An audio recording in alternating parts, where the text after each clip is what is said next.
Hello, everyone, and welcome back to Shock Talk. It seems like we've got a string of very special guests with us these last couple of episodes, and today is no different. We have another special guest with us. We have Joseph from our tech department here joining us on an episode that is going to be mostly about tuning products. So we're kind of straying from what we're used to here, the off-road side of things, and we're bringing in a specialist in the tuning segment. Welcome, Joseph. Tell us a little bit about yourself. How did you come to BILSTEIN? Well, I came to BILSTEIN because I was originally a BMW factory technician. Right. And so being around BMWs all the time, even in the dealership world, you're always kind of around BILSTEINs, whether they're a factory option, you're installing them aftermarket. After that, I mean, BMWs have so much tuning capability that I, started messing around with coilovers. And right now I've got two BMWs on like different kind of coilovers. One's on a B16 setup. And yeah, basically kind of got into drifting, which offers a lot of tunability within that segment. So there's definitely a lot to cover here. Absolutely. So, I mean, this job is a great fit for you. I'm guessing that you enjoy working here, and the tech lines is a good place to start. But I also hear that you're transitioning to a new position. Can you tell us about that? Yeah, that's correct. So I've been working in tech warranty services for, almost 4 years now, answering any technical support questions that come in, off-road, tuning or otherwise. And just started this week shadowing to be catalog manager, which will be fun. Kind of try to correct some of those issues that a lot of us have been seeing on the catalog. Little mistakes, little stuff, not cataloged correctly or not, stating the right heights or what have you. So fixing that up so our customers have less just work to fine tuning it, on their side. And you have this guy as your boss now, so I don't know. I mean, what you got Shane over here, mean old Shane, trying to make your life difficult. I think it's great. You have a first point of view on all that stuff in the catalog. Yeah, what better guy to have working on the catalog than someone that's getting drilled on it all day long on the tech line? And it makes sense to me that, to find minute little errors or things that are a little bit crossed up in the catalog. It's more than anything just stuff where it's a little bit of a misconception. People are a little bit confused by kind of what we're stating necessarily. It's just kind of clarifying the points. Really. Yeah, that's awesome. I mean, I didn't even think about that side of it. That's really a good fit. Catalog is it's a monster database. Exactly. And it's like, there's so much in there. It's only as good as the information you put in it, right? So it's nice to have I think it's really nice to have a technically sound person in that position to detail that data out for us. But let's get back to the topic today. You're on the show with us today to help us get through the tuning side of our products. And what we kind of want to start with is, I don't know, maybe a rundown of what we have to offer for the customers and maybe the customer that fits each one of those products really in a tight nutshell. Like, let's start with the B12 Pro Kit. So who's the customer and what's that all about? That would be me at 21 years old. Okay. That is the perfect candidate for a B12 Pro Kit. Right. It's our well, the reason for that is because you're probably not technically savvy enough to start messing around with coilovers and adjusting them and having to deal with align it every single time you do make a height adjustment or something like that. A B12 Pro Kit is going to be our IBOC lowering springs with our B6s and B8s. So that's going to be an out of the box, ready to go. It's going to lower your vehicle right where you want it, clear that fender gap that you don't want to see. And so it's not adjustable. And so it's really just a ready to go kit. Right out of the box. No nonsense, bolted on. The ride height is preset with the spring. The dampening's adjusted inside the damper to match with the lowering spring. So other than bolting it on and getting the car aligned, you're good to go and drive on at 100,000 miles and have a good time. 100%. That's right. Yeah, a lot of people coilovers are a buzzword. I know. If you want something you don't have to mess with, that still has the same damping. I would say, for the most part. Yeah, I would say that for me, if I was in that type of product, I would want something just like that. I mean, I went with 6112 on my truck, which is kind of like that in the truck world, right? So you adjust it once, you put it together, and I like that. Very simple, not a lot to go wrong. So when we move up to B14, what is the customer getting at that point? You're getting ride height adjustability. Okay. So you have adjustable collars that allow you to adjust the ride height only, no dampening adjustment yet. That? Yeah, exactly. So it'd be like the height adjusters that are kind of here on the collar, or like these right here that allow you to adjust it on the rear axle. Right. So that there's no other thing. Now, do they get springs, 4 springs and 4 shocks in this kit? So now it's a whole kit in the box? Absolutely, yeah. Okay. So they're custom springs that we have made for us by H&R to our specifications. So the nice thing about the B14 is you are getting something where we're able to custom tune everything, to like the dampers and the spring rate as well. But still essentially bolted on and forget it, although you can go back and adjust ride height later. Set your ride height anywhere you'd like it. Yeah, I guess the biggest thing that we see with the B14 kits is a lot of people who are trying to operate them at stock ride height. Like they want a coilover, but they don't want to drop any any ride height. Right. And that's just going to run the damper at the very top of its setting. Right. So as soon as you suspension droop at all, it's just topping off constantly. It's going to wear the damper out a lot quicker. You're going to have a very bad ride quality. It's not going to be a good time. This might be a good point to explain that. So you really have to struggle to achieve stock ride height with the B14 kit. Very much so. You've got shorter springs, and it's really set up. If you read the installation instructions, it's basically set up to run you about an inch lower than stock right out of the box. Exactly, yeah. And trying to run it higher than that, you're going to adjust the preload further than it's intended, and that's going to lead to, you know, coil bind, that topping off issue, all kinds of problems. No, that's a great point. That, you know, really the customer for this is someone that wants that 1.5 inch drop. And they're going to stay in that zone at that ride height. Otherwise, they're going to create problems for themselves trying to get higher than that. Exactly. Yeah. How often do you talk to people on the phones that want a coilover for stock ride height? 2-3 times a day. Are you kidding? Easily. We used to get a lot of calls about using those for rally racing and actually lifting the car. Yeah. 100%. Yeah. Well, that's a different topic. Yeah. Yeah. It's A lot of Honda Fits. Yeah.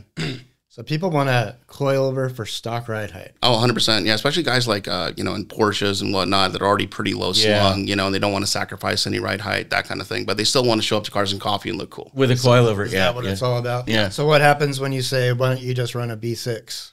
Well, that's a conversation we have to get into, you know. It's like, I know, you know, it's not going to be as flashy as what you think. It's not going to have all the adjustability that you kind of want to show off, but how often are you going to adjust? Right. You're really going to set it and forget it. Yeah. Exactly. Yeah. And I mean, less maintenance and problems down the road from my standpoint. That's interesting.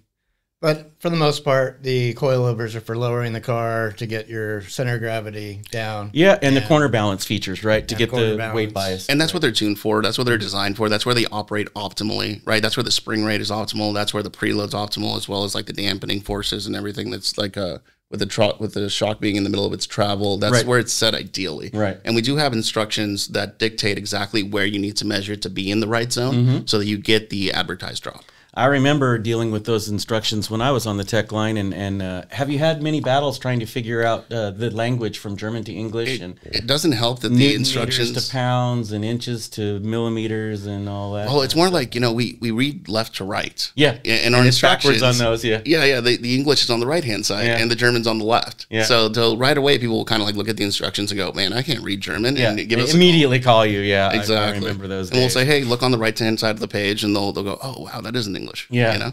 But then it's still very difficult to tune the car's ride height off the instructions. There's a lot of weird numbers there that where they base the measuring is strange. So it's nice to have a live tech line, and that again is a big punch for Bilstein. Live people on the tech line. That is really, really strange. Well, in Germany and Europe, it's a lot different. Like just the average Joe isn't allowed to work. No, because of the TUV. Yeah, the TUV won't let them make any adjustments or any of that kind of stuff. So realistically, most people working on these are probably experts. They're probably not don't really need instructions. Well, and that's why our instructions are so technically minded, is because they're intended to be installed by professionals, not necessarily the DIYer per se. I think we get an awful lot of DIY here in the United States. much. In the U.S., but the instructions don't really Correct. They were built for a professional guy to install it, who's probably done it 100 times and just maybe needs some baseline settings. And in Europe or Germany, where you're not even allowed to actually touch your car by yourself. So unfortunately, it's just a cultural thing on the instructions. It certainly is. They're not that great, but that's just, you're getting a German engineered product made in Europe, in Germany. Right. You know. I guess culturally and legislatively, because of the two. Yeah, absolutely. Right. But anyways, So how about B16? That's the next step up. I believe there's one sitting right there. Yep, there absolutely is. So what is the customer getting when they jump up to B16? So with the B16, you're getting height adjustment as well as dampening adjustment. And that dampening adjustment is going to adjust both your rebound and your compression at the exact same time. Right. You've got sequentially, yep. Exactly. We used to have an older PSS 9 product, which only have 9 settings. That is still available for some older chassis. But most modern chassis you're going to see B16s on are going to have PSS 10s, which are 10 settings of adjustment. Yep. So we've added the final step, I would say, in adjustability, which is now you're controlling the ride height and the dampening on that. The next one on the list is a B16 Damptronic, and that simply is allowing the computer now to adjust the dampening settings, which would be plug and play with your OE ride control. Exactly. So no mystery there on that product. Yeah, but at the end of the day, that product's just going to be like responding to the adjustment from like the factory electronic dampening control system on your vehicle. So whatever voltage that's outputting, whatever signal it's sending, our damper is just going to react to that. Right, and BILSTEIN being usually the OE ride control system on that car, it's plug and play. You don't need any adapters or delete kits or things like that. It just plugs right into the OE computer and talks the same language. And, that's absolutely right. And all that. So if it was Porsche, it's PASM. If it was Jaguar, it's CATS. Yes. You have all these different systems that these dampers plug and play with. Now, I think we should touch on the comfort level on all these. Like, as far as the spring rate or the dampening adjustments? When you go through the B12, the B14, right. B16, like what is the customer expecting comfort level wise? That is a good on those applications. I will preface that, which I think you guys have touched on this before in another podcast, but generally speaking, any deviation from stock ride height is going to have a slight negative impact on your overall ride quality. Right. Like you're lifting a vehicle to gain ground clearance, and then you're also lowering it to, achieve a little bit better, like a roll center, right? Yeah, aero, yeah. Mm-hmm. So for these vehicles, generally speaking, like a B12 is going to be your most comfort-oriented one because it's a very modest drop. It's already set. There's not a lot of adjustability left in there. And then as you get into B14, B16, the B16 does offer damping adjustments, so you can crank that down a little bit, but you're still fighting like the preload that's on the spring and everything. So these are very much like, weekend warrior kits, I would say, something where you can adjust it to be a little bit softer on the road, but then you can kind of crank it up when you're actually like at the track. Mm-hmm. So, but it's not like necessarily something that's great for daily driving. Not necessarily. Even in the lowest settings, you don't think it would be comfortable at the lowest settings, the least firm, I should say. It would be comparable, but you're taking away travel is the real concern. So you're dealing with a product that has a little bit less travel, but more control built in it. So you have more control in that limited travel range, and that is the benefit of the product, but also what causes it to be a little bit harsher on road. Less room to work, less room to speed up and slow down the piston movement. So yeah, it's definitely not having stock travel can be a little bit of an issue. But it goes back to what it's designed for. Be A B16 kit is designed for you to push that car. Yeah, 100%. Absolutely. Yeah. And if you buy one of those, that should be your mindset. Yeah, that should be the goal. And I think that's what we kind of wanted to move into next. We'll save the Evo for a little bit later down the line, but right now I think we should probably give the customer an idea of what each one of these is the target customer and target vehicle, and we'll kind of use the same format when we get into Evo. But so B12 Pro Kit is for, like you said, the 21-year-old or the guy with could be somebody our age. Yeah, exactly. Who just wants to set it and forget it. Just wants to fix that little fender gap a little bit. And if you want a stock ride height, you get the B6 and your stock springs. And you have the same performance. Yeah, and that works great too. Mm-hmm. So it might not be flashy at Cars and Coffee. Exactly. And they're yellow and ugly, but you can't see them when you're driving down the street. I mean, this goes back to the early days of podcast, and it's like we always banged on the Cars and Coffee guys with the off-road side of things. And we had our buddy Junior here that used to tear him up for driving up to a Cars and Coffee with their vehicle decorated, as he used to call it. But the idea was, at least from the BILSTEIN standpoint, was always to add performance and functionality, and leave the cosmetics somewhere else, right? So we obviously make beautiful products, 100%. But the idea was that we were always targeting the performance side of things over what it brought to Cars and Coffee. Well, yeah, I mean, if you want stock ride height, a B6 is fantastic. Yeah, it makes a huge difference. Yeah, for ride, I find ride quality and control. But then, anyways, you go down to the B12, and that's probably going to be your most, what's the word? Like your most kind of middle of the road. Yeah, I would say conservative, budget oriented. Yeah. Standard. You get ride height adjustability, which allows you to corner balance the car if you want. And so you're adding performance there. You can lower the stance a little bit to get the aero working a little bit more for you. And then, of course, you add the ride height adjustability. Now you're at basically the top of the line from BILSTEIN, giving you full adjustability on the car. Yep. I want to take a moment here and explain. So all the products that we've talked about so far, those are kind of our legacy products, right? Sure. And those fit vehicles from 2021 or 2020 back. Am I right on that? That sounds about right. Yeah. Okay. So there's a break date, and then in that year 2021, we came out with this new product that's sitting in front of us here, but kind of targeting the same levels, if you will, the Evo product. And I guess I'll explain this because I pretty much do it every day. But the reason for developing the Evo product was that we collected data from our customers over the years, and they had several complaints about the older style or the legacy product. One was it didn't lower the car enough. So with Evo, we eliminated an additional spring plate here, so they get 10 more millimeters, up to 70 millimeters of drop on that. Two was that for some reason they didn't like the zinc plating finish. The bright silver finish was annoying under the car, right? So we give them Evo Gray, which actually translated into a lot of off-road guys that love that color, right? Yeah, most people love the Evo Gray. Yep. And then the last thing was expense and time to market. So we actually did a different technology with Evo, which we'll get into later, which makes it faster to produce and not a little bit less expensive, but it keeps it in a price range where everybody can afford almost all the different levels. Yep, very true.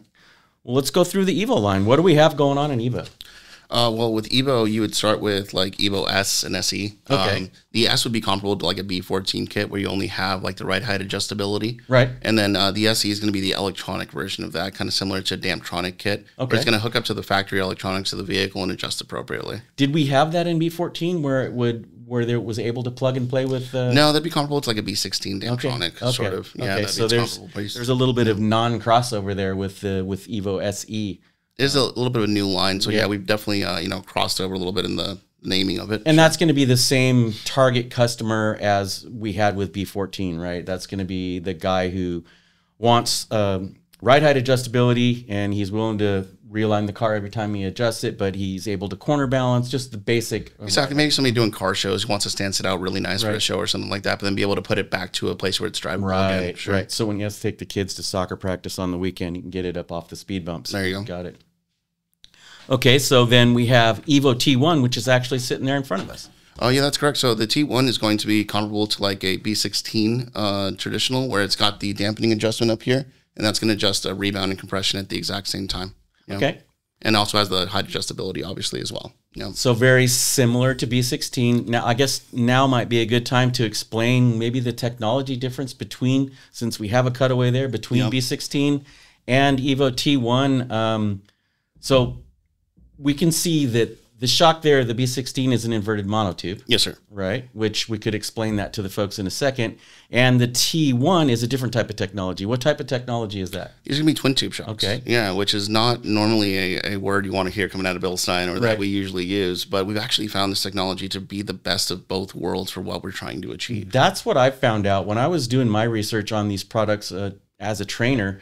I found out that BILSTEIN tapped into some pretty cool technology in base valve technology, what they're doing with the way these are tunable. So I would say twin tube is no longer the bad word that we had it perceived to be in the early days. No, not at all. And then, you think about, brand new BMWs, brand new Audis, brand new Mercedes. They're all coming out of the factory with high nitrogen gas pressure twin tube shocks. Right. And the reason for that is that they can give you the sporty feel that you want through the nitrogen gas pressure, but then the twin tube shock gives you the comfort aspect of it and doesn't beat you up too much. So we kind of took a hint from that, if you will, or kind of explored that technology, and we're really, really happy with what we came out with. We've gotten so much good feedback on these. I would say that as well. I mean, you just look at an inverted monotube design. There's a lot going on. There's a lot going on, and then there's the cost factor, right? The cost and the time factor to make that inverted monotube design. Now, that was groundbreaking when we made it. Absolutely. But, it had its pluses and minuses as well. They were problematic. They would wear out the slider bearings and things like that. Yeah. So, yeah, I mean, I think the switch to twin tube was a good call. I think the technology finally made itself available that we could have a high-performance twin tube, which was weird. I mean, Shane and I grew up saying, oh, you don't want a twin tube. There's nothing good about those. But we actually found a way to use technology to make a good one. 100%. They work really good on the front of these vehicles. Yeah. Now, a lot of the rear applications might be a monotube. Those are monotubes. That's correct. Yeah, most of them. There are some Evo SEs which run twin tube rears, but the majority of the Evo line is going to run a monotube rear and a twin tube front. So we're finding this now in our Evo line and in our the TerraSport line. that we are using a twin tube up front and a monotube in the back. That's correct. Now, is that a taboo? For any reason, is that a taboo, or does this combination work? The combination works amazingly. Yeah, it wouldn't be a taboo because really everything's tuned for that axle specifically. Right. So the traditional monotube non-inverted is what we generally use in the rear. Which again, easy to produce, easy to tune. Right. So everything's custom tuned to each axle, which makes them work really well together. Mm-hmm. Yeah. Nice. Because I remember we would always say don't mix twin tubes and monotubes. Of course, on the same axle, but front or rear sometimes could create weird bias. But I think we've got to the point now where the technology on the twin tube is so close and so well tuned that you wouldn't even notice a difference in performance. And it does get to a point too where you want to make sure you're in the right adjustability zone, because if you got the rear cranked up all the way and the front all the way down to the bottom, it is going to ride funny agreeably. But that's because it's not set up correctly. Right. Yeah. It's a balance thing. Yeah, a twin tube would have less dead length as well, so that would probably contribute to the fact that you could lower them a little bit more too. Right, better, and of course better packaging, and of course taking off that second layer of locking. Now we use a grub screw in a single lock ring.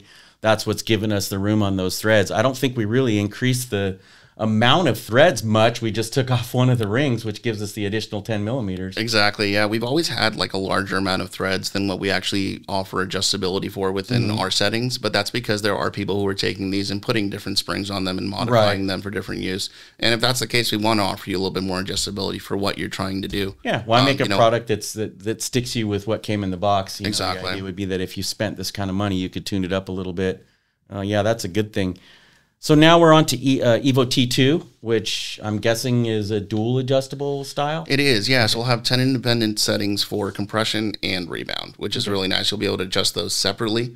It does still have the ride height adjustability, and it's kind of right before you get to the Evo R, which is going to be very almost race specific, kind of like our Club Sport series was. Very similar to the Club Sports. Now, does the Evo R have the monoball caster camber plate set up on the top? It absolutely does. Yes, the famous camber plates. And I believe Evo R stayed a monotube, if I remember right. It did indeed. Okay. Yes, it is. It's the only series that is monotube front. Yeah. And I think most of those are aluminum body now with the Evo R? I believe so. Yes, to all my knowledge, that's correct. Yeah. So a little bit of freshen up on that product as well, with 100%. An aluminum body and back to the caster camber plate. Sounds like the Evo R is borderline race product. All runs linear springs compared to everything that runs progressive. Definitely a lot more motorsports oriented. Right. Now, how about the piston set inside the Evo R? Is that linear or digressive? Do you recall? That'd be digressive still. Okay. Yeah, absolutely. Still using all of our digressive technology. The linear stuff is, for the most part, kept for universal off-road racing. Right. So since you're on the tech line, and I'm sure you're getting or have gotten a lot of calls over the years, and I'm sure that folks watching this they're going to obviously have some questions about maybe install, maybe how do I adjust my adjuster so the car rides balanced and things like that. So maybe just quickly take a list in your mind of the top 4 questions that you would think or that you've dealt with on the tech line on these products that the folks listening or watching might want help with. Sure. Adjustment's a big one, 100%. Okay. Yeah, we get questions all the time about how to adjust them. And again, it leads a lot to, the instructions kind of being half in English, half in German, so you're not really sure where you're looking. Right. But the information is all there. There's no word written in German that isn't directly translated in English on the exact same sheet, right? So for these kind of products where you're actually like bolting into a knuckle, there will be what we call a strut fixation bolt, and that'll be what actually pinches the strut into the knuckle itself. And guide pins, I think, yeah. Yeah, it's got a guide pin right here. So it'll be like right around where this guide pin is, probably a little bit up. But what you want to do is actually install the product first at the bottom, and then be able to see where that strut fixation bolt is. And you'd measure from that point to the bottom of the spring seat here. Yeah. So that's the adjustments, generally speaking, for the fronts. You do also have some that don't use that kind of style, that would use this kind of like clamp on style right here. And our instructions will actually dictate which hole we're referencing when we have you measure from the center of that hole to the bottom of the spring seat. Okay, so that's basically unboxing the product and presetting, let's say, the spring seat lock rings to BILSTEIN's recommended starting point on the ride height adjustment. That is another very common misconception, is that we preset them out of the box, which is not true. Usually they'll come like cranked all the way down out of the box, so you'll want to make the adjustment before you install it. Right. Not like I think that's an important thing too, as it's a lot easier to adjust these things off the car. Absolutely. 100%. And on Yeah, you don't want to be forcing the car up with the force of the spring. That's what I was going to say is, common sense tells you that you need to unweight that corner. If you've accidentally put it on or you're making a ride height adjustment and, you're tuning the shock to corner balance or whatever, unweight the wheel. Oh, sorry. Go ahead. It sounds like in the cart we need like a video or something on all these products that show how do you adjust it. And I would absolutely agree. We're probably going to make one of those videos later on today, I'm guessing. I'm hoping. We can even have a podcast about that. Yeah, we might. So what's the second most baffling question that people have for you? Oh man, the one that really gets me is guys who are like, hey, I tried to take apart my adjuster knob and I got too far and now the adjustment rod is sticking out. Oh no. And now you've gone too far, right. Unfortunately. You can take off the knob usually and not really lose where you are in the adjustment range. Right. But as soon as you take that adjuster off and the adjustment rod's sticking out, yep. It's game over. Now we it's don't not really engaged up in the star wheel up in the top. Yeah, I mean, we don't know what setting it's at necessarily. So, unfortunately, even the guys in BTC here, they would have to, place the damper on a dyno and then make the adjustment to get it back into its operating range to really know where it's at. So, fair warning to everybody out there, you can remove just the cap itself with the numbers. But right. As soon as you go any further than that, you're right. probably going to have to send that shock out to get dyno to get it back together. Now, I remember there are certain installations or certain vehicles that require removing the knob to install it. If there are. Yeah. Yes. So your recommendation is only take the knob off. Do not let the rod come loose. That's correct. And for those particular, usually they're like rear setups where the knob would be coming like through the floor. Right. So for those adjustments, there are instructions in the installation instructions about how to take each piece off and like where the mount actually sits. But again, those don't have you actually take out the adjuster itself. Right. And don't lose the indexing on the rod. You don't want to lose that. As soon as you lose that, it's getting sent out. It's going to be a few $100 to get that guy back together. Nice.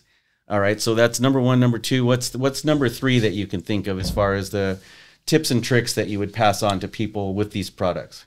Oh man. I would say we touched on it, but we do get a lot of people just inquiring about the ride height, wanting to run them outside of the parameters, whether that's fully lifted at stock ride height or whether that's completely slammed down. You run into issues either way. Right. Whether you're going to be topping off because you're running at stock ride height, or even the more uncomfortable feeling, in my opinion, is when you're completely bottomed out and you're just like sitting on the bump stop for like a B16, or you're just internally bottoming out the twin tube. Right. That's never a good feeling. You don't have any suspension travel to go with, and you're gonna kill that damper. Yeah, very uncomfortable and damaging the product itself. Mm-hmm. We've run into that a lot. Yeah. Over the years. Yeah. Even in off road. Yeah. Or like on the Jeeps, they want to have them as low as possible. And then they're like, well, that doesn't ride very good. And then you go out there and you're like, well, you're riding on the hydraulic bump stop. Yeah. On it. I mean, that's always been an issue, is that from the off-road side, lifting or lowering, you want to make sure that anything that's position sensitive as far as the ride zone, that you have the vehicle set up in the proper ride zone, whether it's a UTV, an off-road truck on 8112s, or these cars. You must stay within the recommended ride zones. And I would push that as well. There's a reason that engineering said that it needs to be between, X and B on this graph, or you're going to have potential issues that are uncomfortable or damage the damper itself. Yeah, great information. Now, do you have a fourth point that you want to touch on? Yeah, I would say the fourth point, let's see here. No, I think we covered most. Okay, most of the really horrible calls where people are really upset about it, we've covered all that. Those are the tough ones. Yeah, exactly. Those are the long conversations that you're having for 20, 30 minutes. Yeah. Right. So how about tuning these dampers? I used to get that question a lot. So I've got a B16 or an Evo T1. Where do I set the adjusters? Now, this question is very, very frustrating. I know that you sit there and shake your head every time you get it. But, let's hear your answer and then see if it matches up with mine. My advice is really kind of the same way I've always been setting up coilovers since I started, which is just to put the adjustment to the middle and go drive it. Absolutely. Go drive it, see how you feel. Would you like the rear end a little bit firmer? We can adjust that, right? Would you like the front end a little bit looser for a little bit more grip? You can absolutely do that. But definitely starting in the middle and not at one of the max settings is going to be your best bet, because you're not going to be, on the dramatic ends of the spectrum. You'll have places to move. Right. Yeah. Less time backtracking, trying to figure out.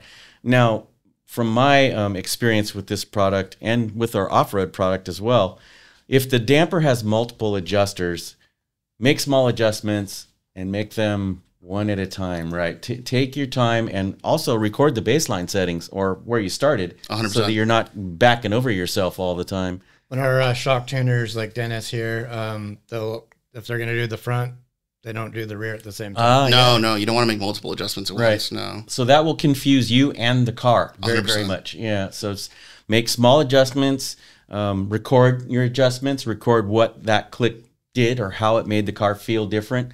And then, okay, you want it firmer or softer, however you want to adjust that, and get the front end of the car dialed in, then move to the back. And most importantly, which adjustment set do we start with? Do we start with ride height or the knobs?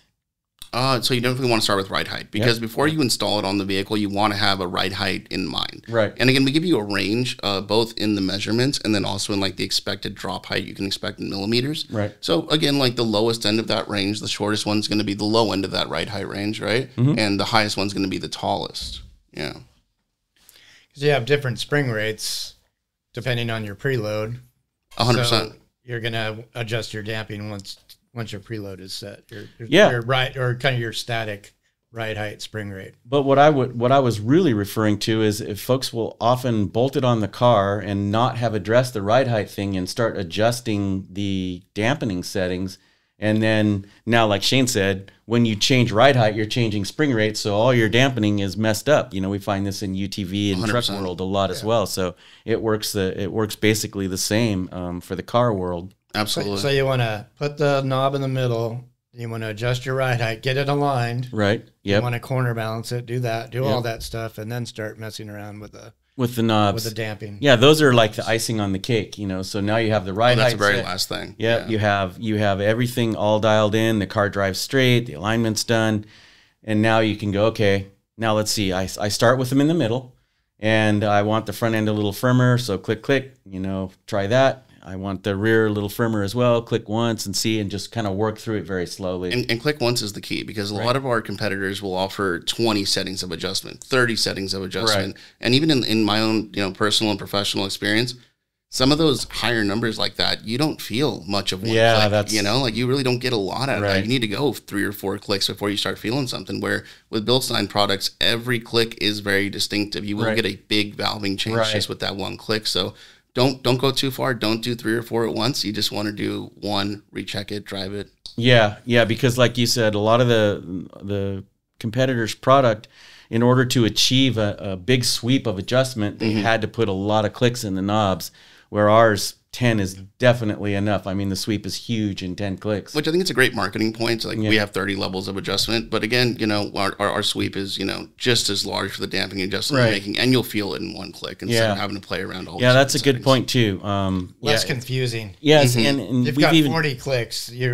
That's pretty confusing at a certain point. I was going to say that as well. We've noticed that as well in the off-road world, where like you look at our 8112 and you have 10 and 10 and then another 10 on the JCO.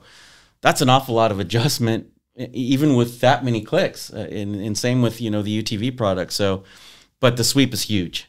So that's a good thing about BILSTEIN, is the adjusters actually work. You don't have to work too hard to get that dampening to change. Exactly. All right. So since you're the guest, is there any topics on these products that we haven't covered that you feel that the public needs to know, or our watchers or viewers need to know? I think when it comes to these products, it's really just trying to decide what you're going to do with the vehicle. Right. I mean, there's really no need to go now you're starting crazy to mimic, out of control. You're starting to mimic Junior now, I guess choose what you're going to do with the car, right? That's the first thing he says. First of all, buy the car that's going to do what you want it to do. Yes. And then choose what you're going to do with it before you start buying the products, right? 100%, yeah, because you can overshoot it pretty quickly. I mean, like somebody who's a grocery getter doesn't want to get into an Evo R kit. That's going to be like rough camber plates, not a lot of give. Right. You're not going to have a great time with it, even though it looks super flashy and amazing. A lot of maintenance. Right? Yeah. I think some of our lower end products, kind of like we were talking about, the B12, the B14, are really undersold in that sense, because they are fabulous products that offer minimal adjustment. But again, most people don't need all that adjustment. I definitely have a lot of friends who are weekend warriors, will hit the canyons, hit the track and stuff like that. And for stuff like that, a B16, Club Sport, something like that, an Evo R would be, in the play for something like that, an Evo T1. But if you're not going to be using the vehicle that way, you know, it's probably going to give you more trouble trying to adjust it down the road than the benefits you're going to get out of, you know, looking cool at Cars and Coffee or what have you. Yeah, and this is mirroring the same stuff that we say about the off-road guys, you know, buy what you need. Now, what would you say to the person who they're not sure what they're going to do with the car, and they want to have room to grow? I mean, is that a wise philosophy when you're dealing with these products? Can you buy, like, let's say, a lower level product and continue to grow the car, or are you pretty much stuck with what you got? Oh no, absolutely. Especially something like a B16, something that has the dampening adjustability as well, is absolutely something you can grow into. Okay. Yeah, especially if you're looking at a product that doesn't have a ton of ride height drop initially, and then has a potential to go lower. That's absolutely something you can work your way into, that you can operate daily, and then, you know, again, eventually be the weekend warrior, take it to the track, take it to the canyon, stuff like that. So it can't. Some of the products, if you start at a certain level, they can grow with you. You're not stuck, you know, like the guy would buy. Let's say he bought a 5100 in the truck world, and that's as far as he can go with that product. He's at maximum ride height. He's at maximum dampening characteristics. He's at max spring rate. You're kind of just locked in at that point. And those products that are very versatile like that, that you kind of grow into, would be like the T1, the B16, stuff like that has the adjustability, but isn't full into our race line yet, and isn't like the budget-friendly stuff like the B12. Still kind of is. A convertible daily driver, right? Yes, exactly. So before we came on today, you were telling us about your drift car. You want to share with the folks about this vehicle that you have set up? Yeah, it's a 2003 BMW Z4 with a 3-liter inline 6. It's fully set up for drift. It's got a roll cage in it and everything. Hydraulic handbrake. It's a super fun car. Nice. To death. So where do you actually take this to drift races and drift it? I started drifting at Evergreen Speedway in Seattle, like during COVID. Okay. When that all went down, I was like, screw it, I'm going to the track. And I was drifting a BMW E46 over there. And since I started working for BILSTEIN, I've been kind of slowly building the Z4. Nice. And the goal is to take it to Apple Valley Speedway, hopefully this summer. Okay. Yeah. So you haven't really put any hours on the new car yet? Only in Mexico. Right. Yeah, where it's legal to drift. Exactly. We all know that's legal down there, right? Anything goes. Exactly. Well, any other topics that we need to cover before we close this episode up? Anything that you had, Shane, that we missed? No. I think that was pretty good. Feel like we got it? Yeah, I would just encourage people to always, like, you know, check out the instructions. Like I said, you know, it is very technical, but nonetheless, all the information you do need is in there. And worst case scenario, if you have any questions or anything, always reach out to our tech support line. We've got great guys on there who are able to explain all this to you. I was going to put your personal phone number in the comments. That's fantastic. Yeah, I love that. Directly to you, you know, like people used to do to me when I worked there. So thank you for joining us today. Again, if you have any questions or comments about what we talked about today, please put those down in the comment section. And we look forward to seeing you on the next episode of Shock Talk.